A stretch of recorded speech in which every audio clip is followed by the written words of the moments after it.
investigation is underway in Aiken County. The victim is just 10 years old. What we know so far. Also ahead, the U.S. Supreme Court rules that Medicaid cannot be used for Planned Parenthood. What this means for low-income South Carolinians. And an Augusta commissioner reaching out to residents of a local neighborhood. We'll take you to the Harrisburg Community Public Hearing as your news at 11 starts right now. Live from Television Park, this is WJBF News Channel 6 at 11.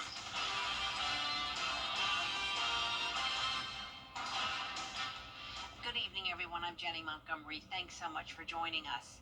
Coverage you can count on begins with a 10-year-old girl dead after a late-night shooting in Aiken County. Isabella Moody has the story. Brandy Turner has been living in the neighborhood since 2001 and says nothing like this has ever happened. It's shocking because it could have been anybody. I mean, all of us out here got kids, so it could have been any one of us. It could have been my kids. Like, we all were in the bed, so bullet ain't got nobody's name on it. Turner's daughter goes to school with Lavinia Lowe.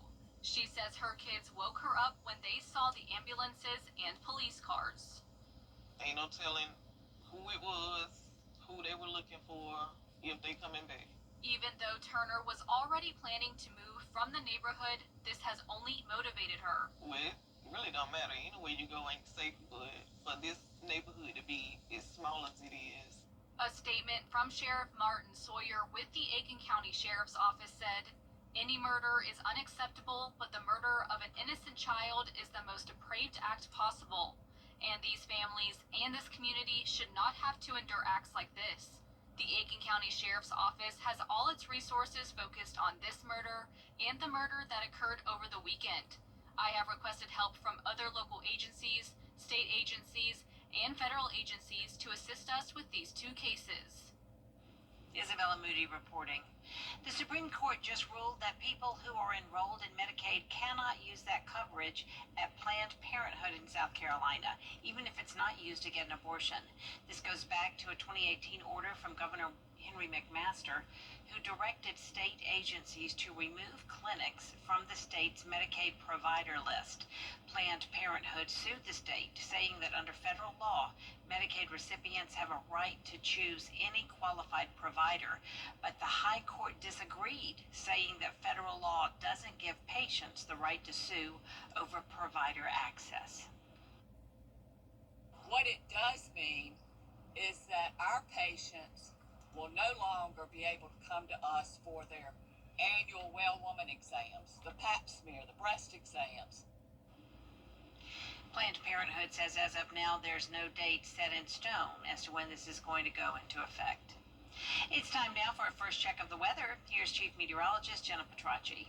Well, it's a nice quiet night with some storms down in South Georgia, but the majority of the CSRA is looking dry. We didn't have a single drop of rain today, and you can see on our Terry Lambert Hyundai Skyview cam, mostly clear and dry conditions. And notice now on our almanac, we didn't pick up on any rain, like I mentioned, and we had a low of 69 and a high of 94, putting us right on track with average for this time of the year. Around the CSRA, our current temperatures are in the mid to upper 70s, and some places still at 80 degrees, like Evans and Sylvania. Ratesville, you're at 76 and 80 in Edgefield. The heat index is still a factor tonight, feeling as warm as around 86 in Sylvania, Barnwell, and Allendale. Very warm and muggy night for us. And tomorrow morning, when you're headed out the door, we'll be down to the lower 70s, calm winds, and mostly clear skies. Looking ahead, we'll have those daily chances of showers and storms, but none of these days will be a washout. And notice the temperatures will be sitting about the same in the low to middle 90s. So coming up, I'll have a look at the next 10 days, so stay with us. But back to you, Jenny. Jenna, thank you.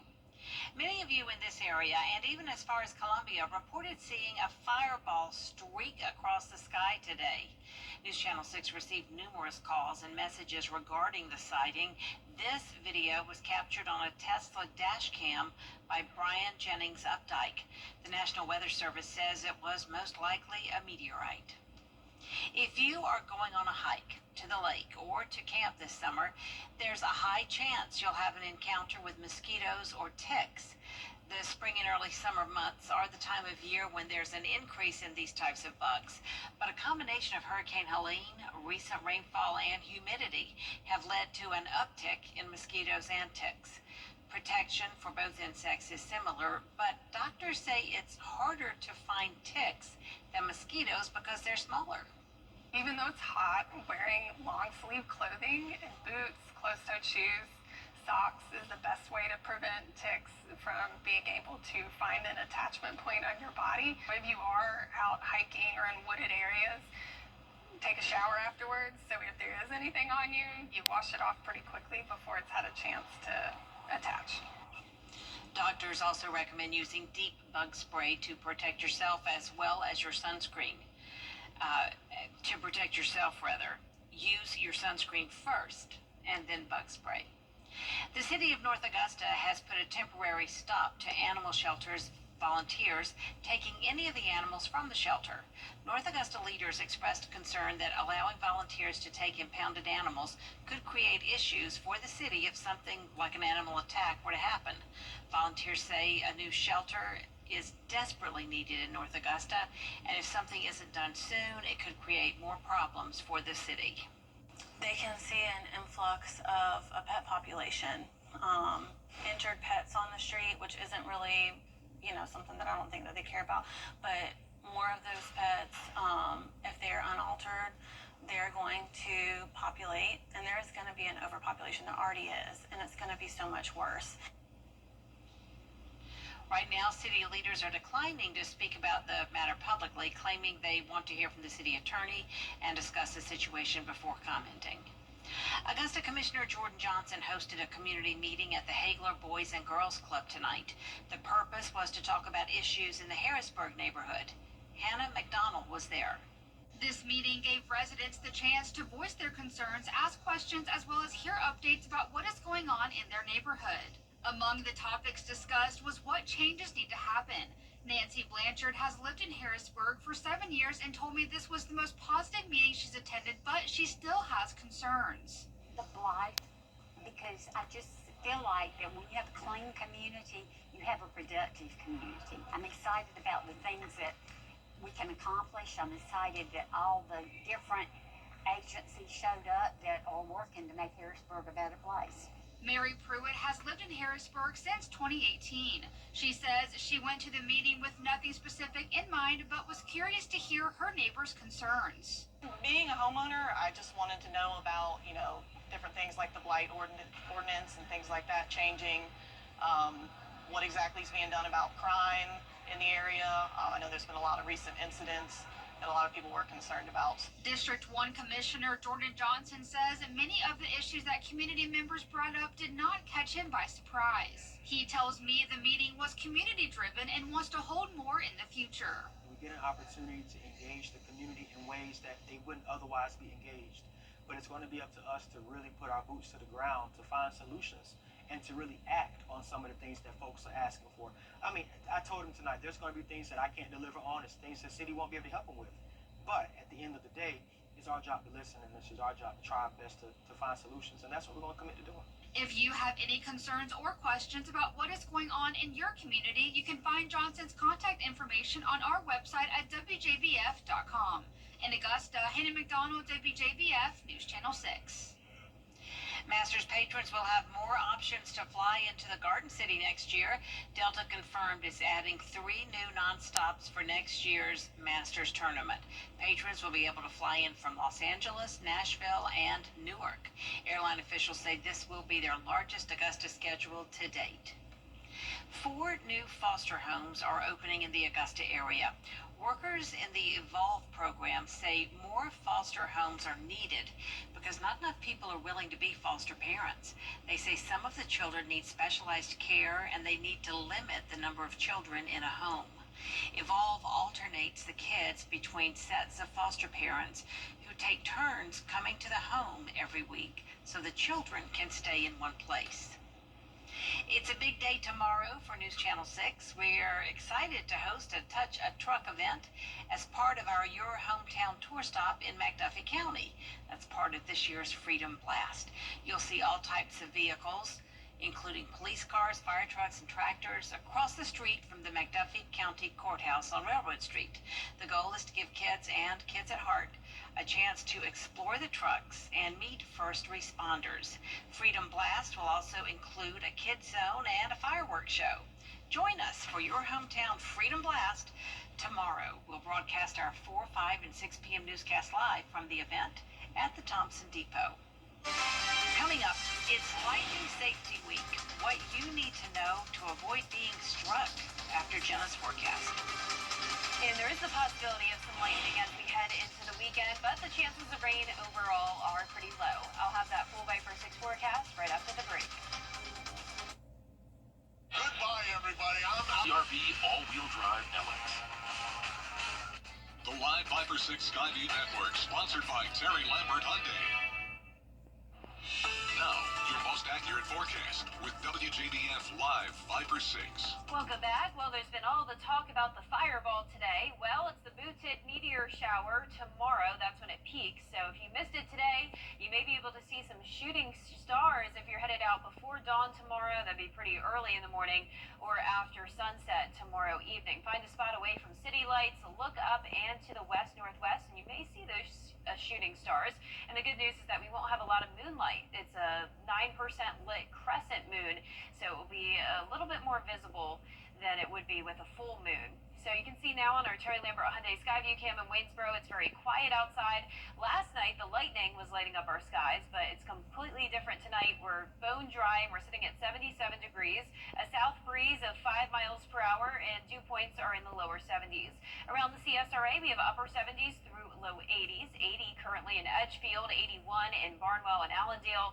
Bamberg, you're at 78 degrees and 77 down in Swainsboro. Our satellite and radar is still showing the high pressure, and that's what's bringing the heat and humidity, but it's definitely a few degrees cooler than it was over the past few days, and that's because we had this upper level low come through. That's what brought the storms last night, and that helped to erode the heat dome just a little bit. You can see some moisture around, and that's where we're seeing the pop-up showers and storms.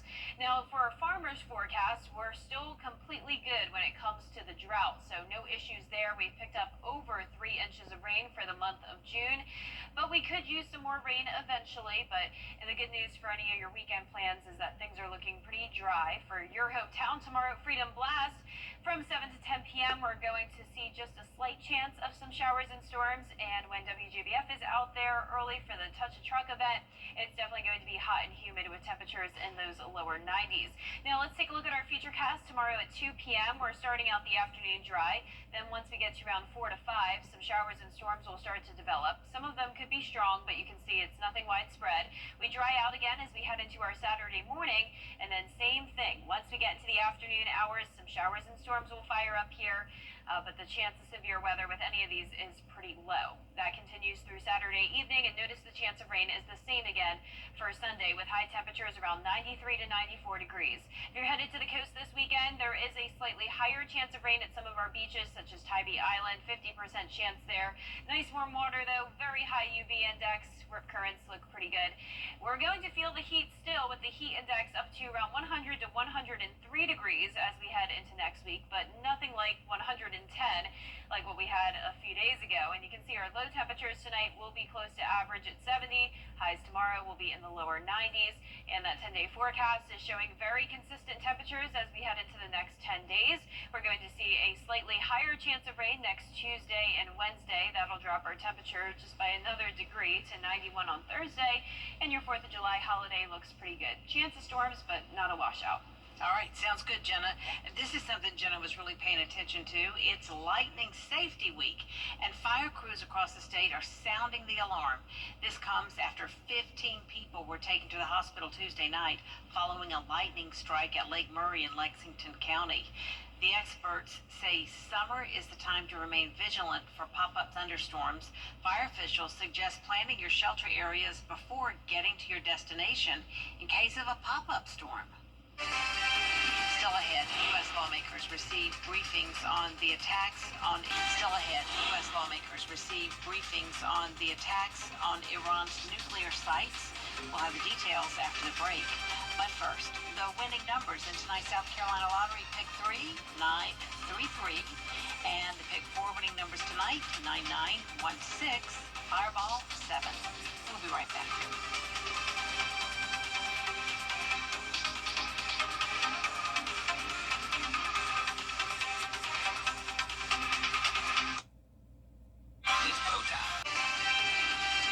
One of the biggest local coaching moves of the offseason happened with Grovetown girls basketball. We'll check in on new coach Ebony Fields' progress next in sports. Summer is here. The WJBF Live Viper 6 Skyview Network is sponsored by Terry Lambert Hyundai. Low prices, big selection, and committed to quality customer service. Now, WJBF sports coverage you can count on. For some high school coaches, summer is all about getting those new players adjusted to their new surroundings. But for Grovetown girls basketball coach Ebony Fields, it's actually the opposite that's true. That's because Coach Fields is completing her first month of her first summer as at the helm of her new program. Fields announced in late spring her departure from Butler to take the head job at Grovetown, and since then, it's been a bit of a whirlwind process for both her and her players. With the GHSA Dead Week upcoming, the coach is looking forward to some R&R, but that does not mean she's not enjoying this process. It's been exciting. The kids, they embrace us, the coaching staff, the admin, the school, everyone that I've encountered or met, they've embraced us with open arms. The kids, they've been working hard this summer for this month of June that we've been together. They accepted my expectations, and they've been adhering to those expectations and just doing well. Coach Fields in Grovetown will play a pair of games in the house that Don Staley built, Colonial Life Arena over there, home of the Lady Gamecocks, so that'll be cool for them. Let's shift gears now to the boys of summer on the diamond. Can the Augusta Green Jackets finally get a dub against Fayetteville? Douglas Glod's bat tried to do its part. He homers to right center in the top second, ties the score 1-1. But the Woodpeckers played a single run in the third, fourth, and fifth innings. Augusta tries to spark a rally in the eighth. Nick Montgomery sack fly scored Colby Jones. It wasn't enough though. Jackets fall again to Fayetteville 4-3. Now the New York Mets and Atlanta Braves tangle one more time in New York City, and it was a tough night for the Braves. Offensively, pitchers duel until the fourth inning when the Mets plated a run and then another in the fifth, broke it open with two in the bottom of the seventh. Braves could only muster a pair of hits. They fall 4-0. On the PGA Tour scene, the Rocket Classic at the Detroit Golf Club in Detroit, Michigan's underway. First round action began this morning with a 6:45 a.m. tee time. Colin Morikawa, he comes in as a favorite, played like it early with that drive here. He shot 3 under today, which, believe it or not, isn't even close to good enough for the lead. American Kevin Roy shot a blistering 10 under first round with Minwoo Lee 1 stroke behind at 9 under, and then 20-year-old South African rookie Aldrich Potgieter, he's tied with Roy for the lead.